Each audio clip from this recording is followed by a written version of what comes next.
Hello and welcome to the video. Now this might look a little bit different because I'm not recording it on my regular camera. Normally there's a GoPro sat where this thing is here.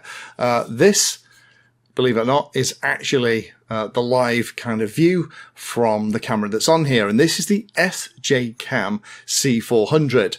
Now I've had this in for a couple of days. I thought I'd make a quick video to kind of show you what I've found so far.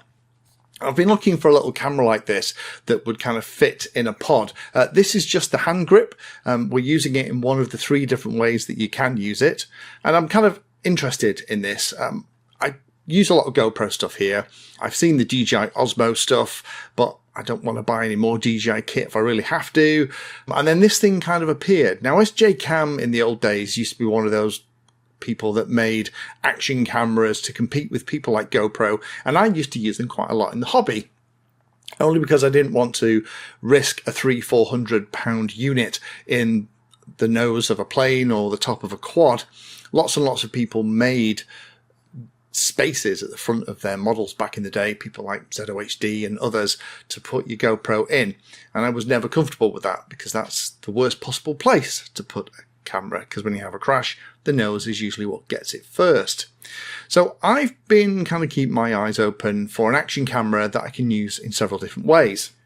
I did that video a little while ago where I actually did some filming at the field, and that seemed to go down very well. So I wouldn't mind another action cam or 2. Usually there's a session on top of the cap that my spotter is wearing, and then there's potentially 1 or 2 others about, but having extras would be nice.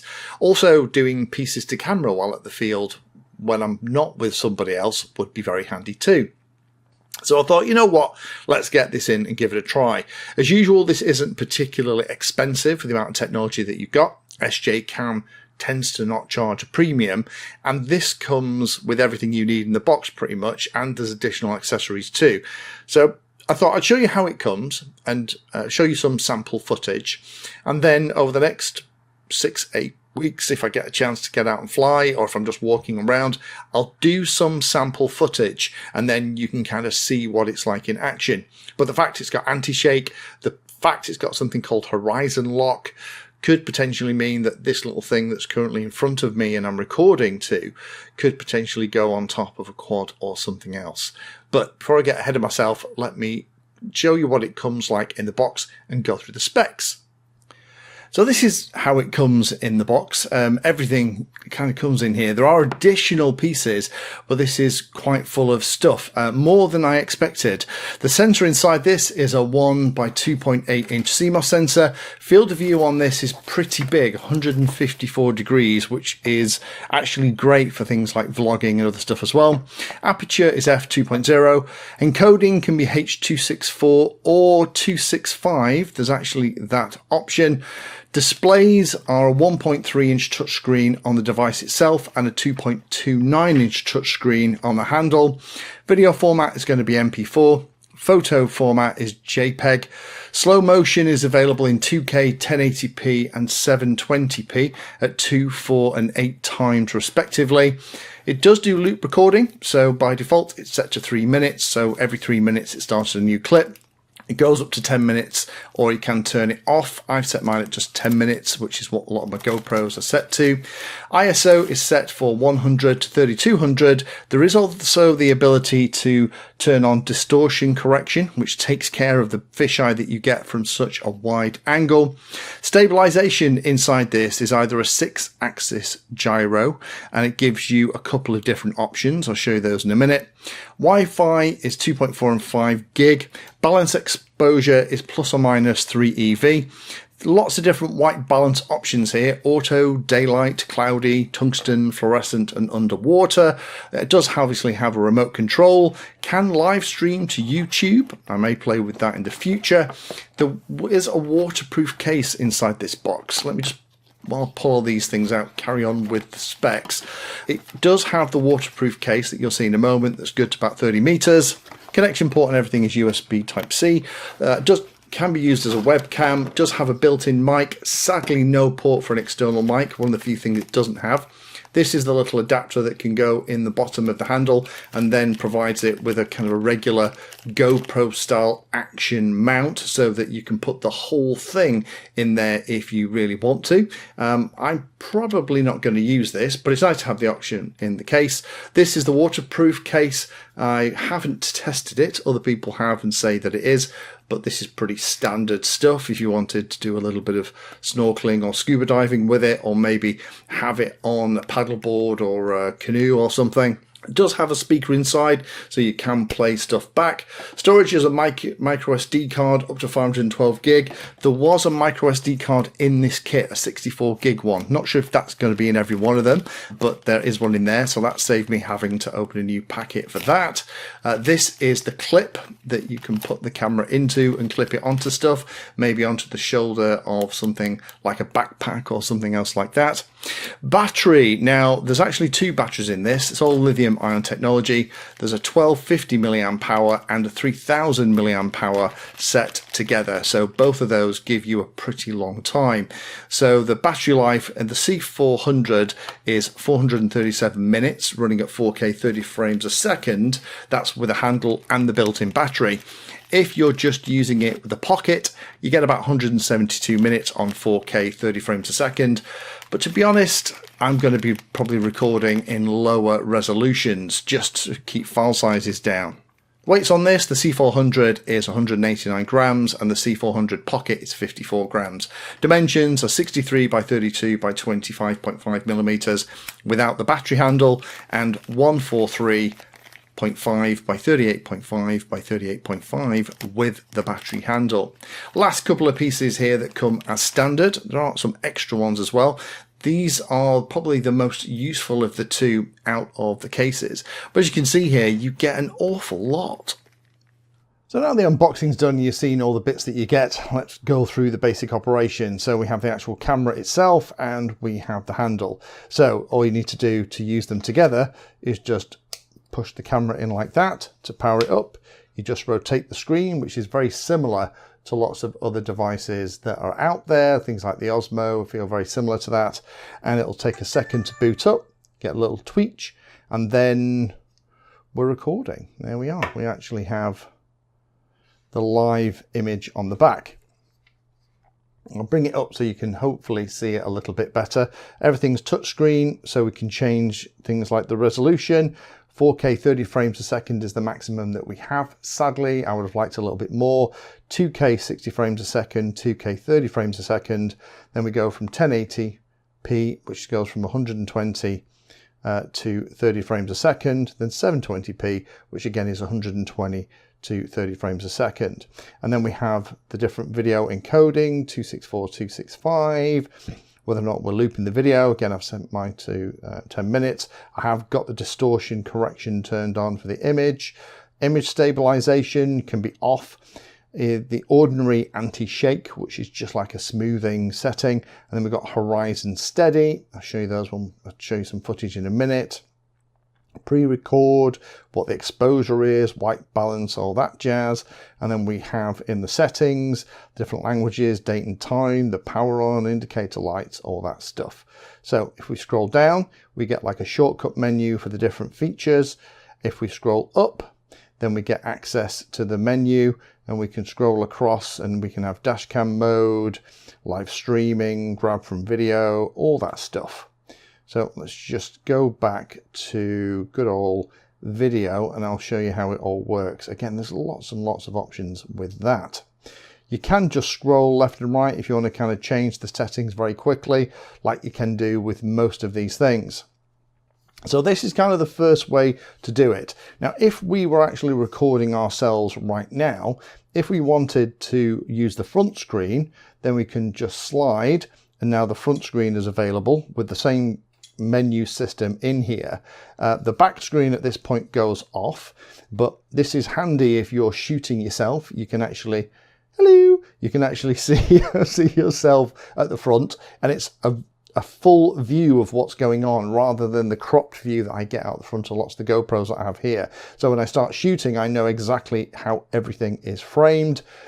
brilliant. Again, I can just change that around. If I come back here, I can just swipe up to unlock, and that's going to put it back to how it was.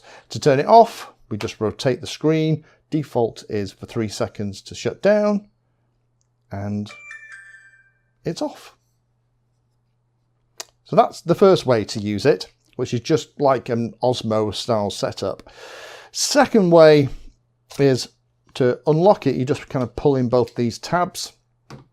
We can just use the camera as a standalone unit with one of those things that we've already had a look at, and it's going to work in exactly the same way. Obviously, we don't have the backup of the additional battery that's in the handle, but you know, we can access everything, start and stop recording, do all that stuff from here without all the other pieces.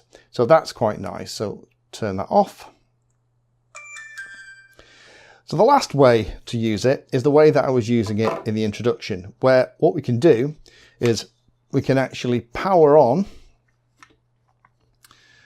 the remote. It's going to power on the camera at the same time, and then magically I'll reappear back in the screen here. There I am doing the recording. So let me just give you an idea of kind of the stabilization. So there I am kind of shooting myself. So if I kind of move the camera around a little bit, you can see that it's actually doing a reasonable job of the stabilization on the screen, and there is also the horizon lock as well. And once we've had enough, if I roll that to the side, again, default timeout is 3 seconds, it'll actually shut that down. Now when I pop this back into the cradle, you'll probably see the light come here on the front. That's now going to be charged. This unit is going to be charged from the larger battery that's actually in the handle. In terms of the other controls, there's not really a lot in here. We have the USB port at the front, which I like. That means you can plug in an auxiliary battery if you really wanted to, and we have a standard connector here at the bottom for all those additional bits and pieces. So it actually gives you an awful lot of options depending on what you want to do with it and how you want to use it.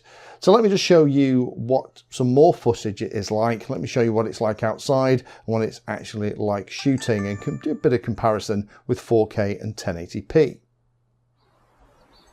So here I am walking down the lane that I normally do. It's a very overcast, cold morning, and not super ideal, but hopefully you can see here I'm holding this with a bent arm, and you can see that because of the wide field of view, there's actually a really nice bit of context around my head.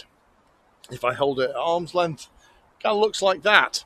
Now I am using the audio, the microphone here on the camera. I can see myself in the little screen at the front, which means framing is a lot easier. I'm using the microphone on the camera with something called denoising turned on. That should make this a little bit more pleasant. More pleasant? Is that even proper English? A little bit nicer to listen to. I'll turn it off in a minute and you can kind of see what it's like. Let me flip it around. It also has the correction for the distortion on. I'll do 2 passes, one with the correction on and one with it off, and you can see the difference. So this is with the distortion correction on, and you can see here that it's actually doing a very nice job. The pieces coming into the corner of the frame as I move this around are not distorted, they're not bent out of shape like you would expect with a field of view of this size. Again, still got the denoising on as well for the microphone, and it's actually capturing things, as far as I can see in the little image, really faithfully. You'll also notice that it's nice and smooth as I'm walking around and stepping from foot to foot. It's actually doing a great job of smoothing all of that out. Let me just pause for a moment, turn the lens correction off, and you'll see the difference. So here's the same thing. This time, as you've probably already spotted or heard, I've also turned off the denoising, and you can see maybe a slight difference in the edges here as I kind of move around. You can kind of see how smooth everything is from the stabilization on the camera, but there's a little bit more distortion on the edges, not a lot. Let's put the help with the microphone back on, because I imagine that's horrible to listen to if you're on headphones. So that's going to give you an idea of kind of what it looks like statically. I'm going to hope to do some more flying with this. Let's go up to the bridge, and what we'll do is I'll stick it in the normal position, and I'll take some 1080p and some 4K footage kind of pointing in the same direction, and then we can kind of zoom in and have a look. I don't expect this is going to be any surprises. I do expect this has actually got a 4K sensor, rather than lots of cameras back in the day that claimed to be 4K, but we're about 2.2K scaled up if you were lucky. So let me just turn this around. The nice thing, of course, is that what I can do here is I can actually take off the camera bit and kind of stick it here so it's that view, and I can actually change the settings and do everything without touching the camera at all from the handset. So let me do that now, and once I've got that footage, I'll wander back to the house and make myself a nice warm cup of coffee, because it's very cold out here today. So here we have those two videos side by side, 1080p in the lower right hand corner, 4K in the top left. Let's zoom in and make a comparison. So that's pretty standard for 1080p, a little bit of over sharpening, but that's what you'd expect. The proof of the pudding is how different it looks when we zoom in on the 4K image. And if we zoom into the same area, it's very similar. It is very similar. I would have liked to have seen a much more dramatic difference between the two. So it does kind of convince me that by using 1080p, 30 frames a second for the majority of stuff I'm doing here, I'm not really sacrificing a lot of quality. In addition to all the things that you get in the box, there are extra things that you can get hold of as well if those pieces don't cover all the stuff that you need. You can get an expansion adapter for the bottom. There is also their version of a little mini tripod, and there's also a magnetic neck holder. Now that could actually be very useful, because that potentially could be stuck onto other metal surfaces if you needed it. So far with the limited testing that I've got done so far, I'm pretty impressed. Again, I'm shooting this outro with the same camera, so it will look slightly different from the normal GoPro images that I tend to use for the stuff that I do here. But actually, it works really nicely. It is a very different looking image, but at the moment I'm not playing with any of the saturation or the color adjustment. This is literally, as you're seeing it now, is how it comes off the camera.